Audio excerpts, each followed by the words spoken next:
أظهر شريط فيديو بث على موقع التواصل الاجتماعي دبابات وآليات حربية تابعة لتحالف قوات كل من المملكة العربية السعودية والإمارات العربية المتحدة وجمهورية مصر اقتحام الحدود القطرية بتواطئ مع الجيش الأمريكي المرابط في قاعدة على الحدود.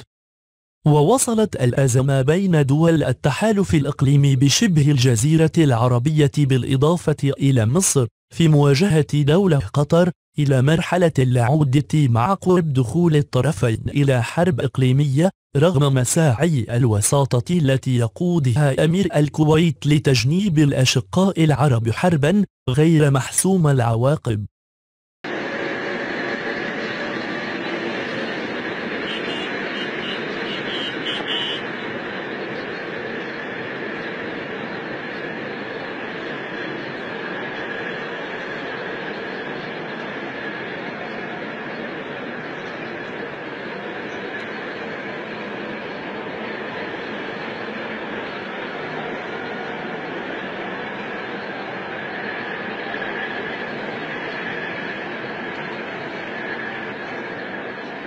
لا تنسى الاشتراك لكي يصلك كل جديد.